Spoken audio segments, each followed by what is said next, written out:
In the late 1960s, a shadow fell over Northern California, a phantom who haunted the streets and taunted the police. He called himself the Zodiac.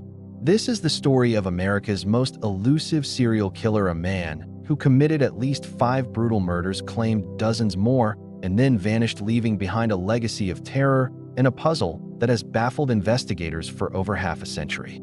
His reign of terror began on a cold December night in 1968. On a lonely Lover's Lane in Benicia, high school students David Faraday and Betty Lou Jensen were shot and killed. It was a senseless, brutal act that marked the beginning of a horrific pattern. 7 months later, another couple, Darlene Ferrin and Mike Mageau, were attacked in a similar fashion in Vallejo. Darlene died, but Mike miraculously survived, giving police their first, albeit fleeting, glimpse of the killer. Just hours after the second attack, a chilling phone call was made to the Vallejo Police Department. A monotone voice calmly confessed, "I wish to report a double murder. If you will go 1 mile east on Columbus Parkway to the public park, you will find the kids in a brown car. They were shot with a 9mm Luger. I also killed those kids last year. Goodbye." This was the Zodiac's first direct contact, a bold and terrifying announcement of his presence. But he didn't stop at phone calls. A few weeks later, 3 major newspapers, the San Francisco Chronicle, the San Francisco Examiner, and the Vallejo Times-Herald, each received a letter. Inside were details of the murders only the killer could know, and something far more sinister, a 3-part cryptogram. The author demanded the ciphers be published on the front page, or he would kill again. His message was clear.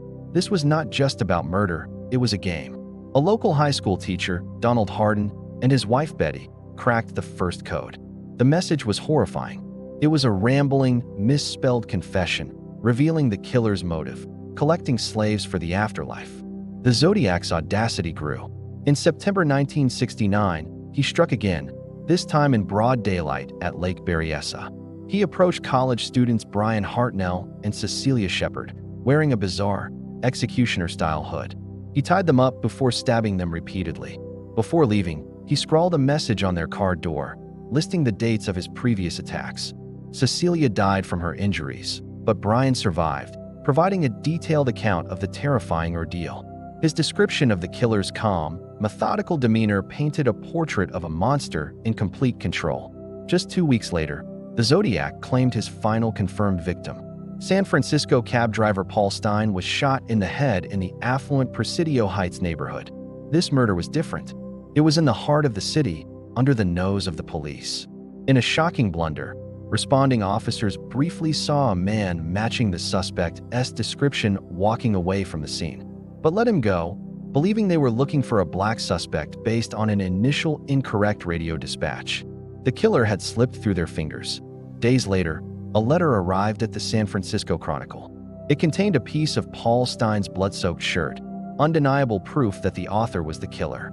He mocked the police for their incompetence, gloating about how he had walked away unnoticed. The letter also included a new threat: to shoot children on a school bus. Panic gripped the Bay Area. Police escorts were assigned to school buses, and a palpable fear hung in the air. The Zodiac was no longer a phantom on a lover's lane. He was a threat to everyone. Over the next few years, the Zodiac continued his campaign of terror through the mail. He sent more letters, more ciphers, and more taunts. He claimed responsibility for as many as 37 murders. He toyed with the media and the police, even calling into a live TV talk show. His letters were filled with threats, astrological symbols, and cryptic clues. One of his most famous ciphers, the 340-character code, remained unsolved for 51 years. It was a testament to his twisted intellect and his desire to maintain control of the narrative, even long after his physical attacks had ceased. The investigation became one of the most extensive and frustrating in American history. Thousands of suspects were considered. The lead investigators, like Dave Toschi of the San Francisco Police, the inspiration for Steve McQueen's character in Bullet, dedicated years of their lives to the case. They chased down countless leads, from disgruntled employees to military veterans with code-breaking skills. But every path led to a dead end. The Zodiac was always one step ahead, a ghost who left clues but never a trail. The most famous suspect was Arthur Lee Allen, a disgraced former schoolteacher with a checkered past. The evidence against him seemed compelling. He was identified by the survivor Mike Mageau years after the attack. He owned a Zodiac brand watch, and he allegedly made incriminating statements to friends. He lived in Vallejo, close to the first crime scene, and was in the vicinity of other attacks. However, his fingerprints and DNA did not match the partial samples collected from the letters, and his handwriting was not a conclusive match. Despite years of intense scrutiny, police could never build a strong enough case to charge him. Allen died in 1992, taking any secrets he might have had to the grave. After a final, cryptic letter in 1974, the Zodiac's correspondence abruptly stopped. He disappeared as suddenly as he had appeared. The question that has haunted generations is, why? Did he die? Was he imprisoned for another crime? Or did he simply decide his game was over, content to watch from the shadows as his legend grew? In 2020, a flicker of hope emerged. A team of amateur codebreakers from around the world, including American software engineer David Orenchak, finally cracked the infamous 340 cipher. The message read, "I hope you are having lots of fun in trying to catch me. I am not afraid of the gas chamber because it will send me to paradise all the sooner because I now have enough slaves to work for me." It was another taunt from the past, a chilling echo from a killer who was still playing his game half a century later. But it offered no new clues to his identity. Today, the Zodiac case remains officially open in several jurisdictions. It has become a cultural phenomenon, inspiring books, movies, and a legion of amateur detectives who continue to pore over the evidence, hoping to find the one clue everyone else missed. Private investigative groups, like the Case Breakers, have put forward their own suspects, but none have been officially confirmed. The Zodiac Killer is more than just a cold case. He is a modern myth, a symbol of pure, faceless evil.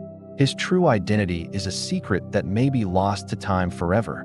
The Phantom of San Francisco has never been caught, his final riddle unsolved, leaving behind only a name and a question that still echoes.